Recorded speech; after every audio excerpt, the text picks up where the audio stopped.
जमीन से 480 फुट ऊंचे 4500 साल पुराने इस पिरामिड के अंदर ऐसा क्या था जिसको सिर्फ देखने के लिए सर्चर्स ने एक रोबोटिक कैमरा पिरामिड के अंदर भेजा। एक जगह पर आकर पिरामिड कैमरा रुक गया क्योंकि अब उसके सामने पत्थर का एक स्लेब था। रिसर्चर्स मानना कि इस स्लेब के पीछे जरूर कोई ऐसा राज छुपा है जो पिछले 4500 सालों से दफन है। ये राज उनको हर कीमत पर जानना था, इसलिए उन्होंने रोबोट के आगे ड्रिल मशीन लगाई जिसने उस पत्थर के स्लेब में भारी छेद कर दिया। अब इस छेद पर अंदर एक कैमरा भेजा गया जिसने स्लेब के उस पार एक ऐसा मंजर देखा जो पिछले 4500 सालों से किसी ने भी नहीं देखा।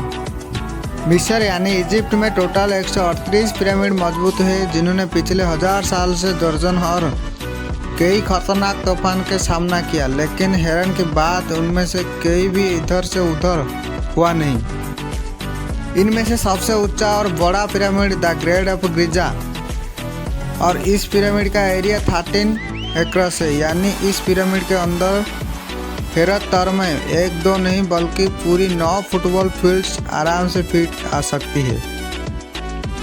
एक एस्टिमेट के हिसाब से इस पिरामिड के अंदर टोटल 23 लाख बड़े बड़े पत्थर का इस्तेमाल हुआ, जिनमें से कई पत्थर का वजन 50 टन भी था। अगर इसके टोटल वजन का अंदाज़ा लगाया जाए तो इस पूरा पिरामिड का वजन 60 लाख टन है, जो बुर्ज खलीफा के वजन के बराबर है। लेकिन इतने ऊंचे और आलीशान पिरामिड को बनाने का आखिर मकसद क्या था? 1000 साल पहले जब इंसान के पास कोई टूल्स भी मजबूत नहीं थे, तब इन पिरामिड की दीवार को कैसे इंच बाय इंच लेवल किया गया, कैसे 50 टन वजनी पत्थर का स्क्वायर शेप में काटकर बकेर क्रेन में ही 480 फुट ऊंचाई तक पहुंचाया गया। और इनको बनाने में ऐसे कौन से इंजीनियर का हाथ था जिन्होंने पिरामिड को अर्थ कोई पूर्व के साथ साथ इनकी तमाम साइड को 51.5 डिग्री के एंगल पे सेट किया।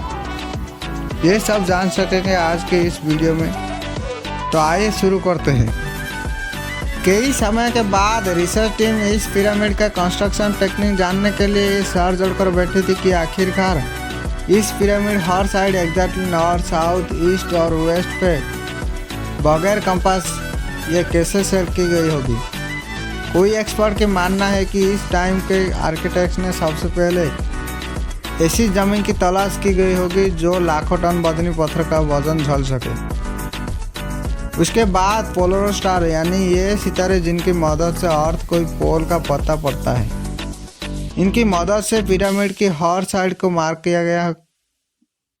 ना कोई कंपास और ना ही कोई ऑप्टिकल इंस्ट्रूमेंट, सिर्फ इस बेसिक टेक्निक से 1000 साल पहले इस पिरामिड का डायरेक्शन सेट की गई, और वो भी 0 एरर के साथ।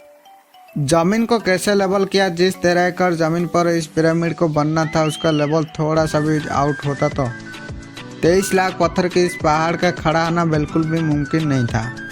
अब इस जमीन को लेवल करने के लिए इस टाइम के इंजीनियर के पास ना ही लेजर लेवलर था और ना ही बबल लेवल। एक्सपर्ट का मानना है कि कंस्ट्रक्शन साइड के चारों साइड पर खड़ा करके उसमें पानी डाला गया होगा और फिर एक साइड के पानी के लेवल दूसरे साइड के पानी के लेवल को मैच किया गया। जो जमीन का हिस्सा पानी के लेवल मैच नहीं करेगा उसको छेनी और हाथोड़ की मदद से काट कर लेवल किया गया।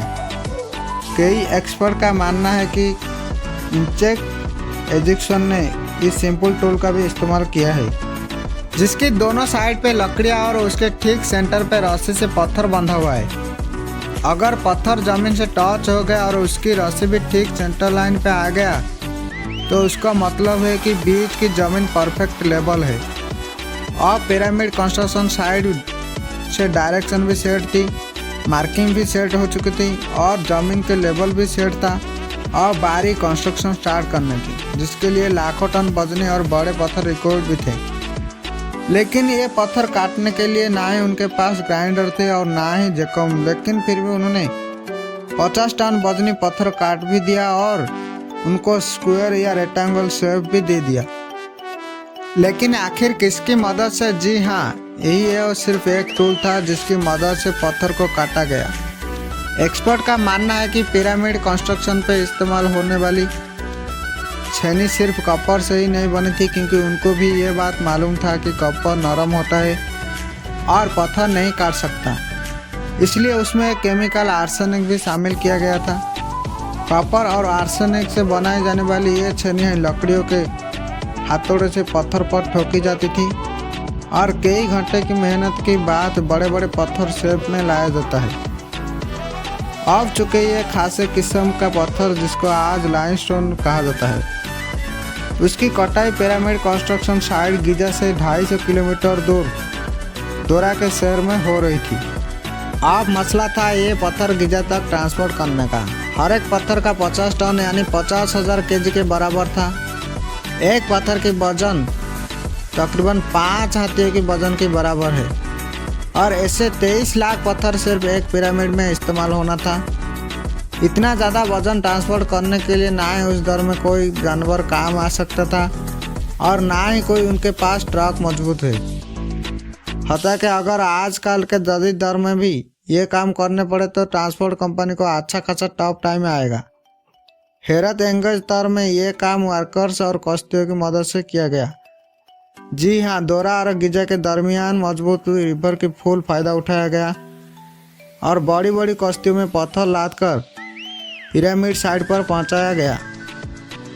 एक्सपर्ट का मानना है कि ये काम इतना आसान नहीं था जितना देखने में आसान लगता है।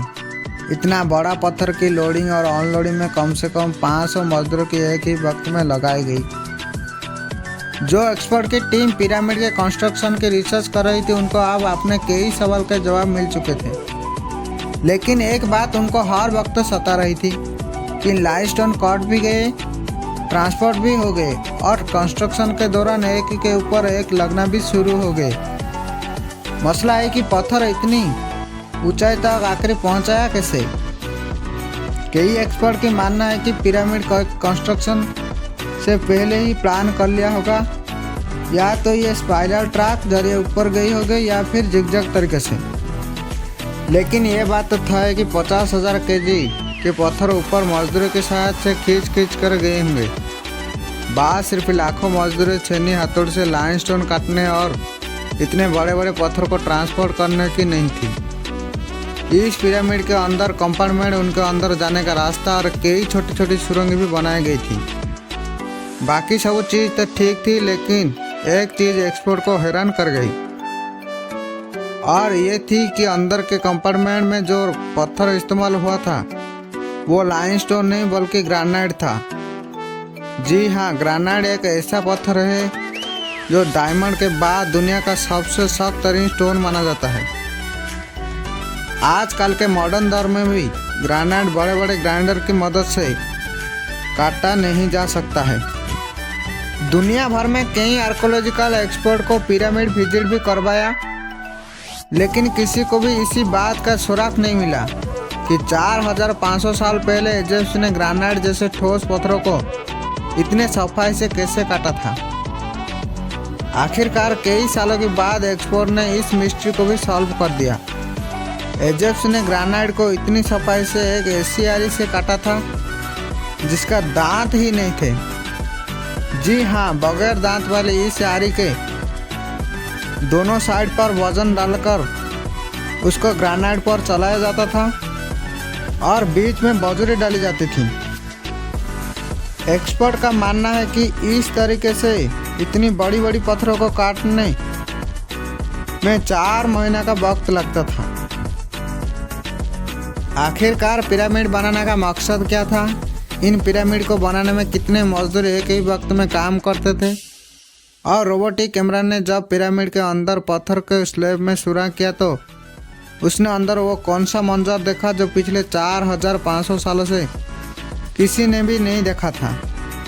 ये सब आप और उसे भी कई तथ्य आप जानेंगे उसका अगली वीडियो पार्ट 2 में। तब तक जय हिंद। आप लोगों की प्यार भरा कमेंट और लाइक देने के लिए बहुत बहुत शुक्रिया।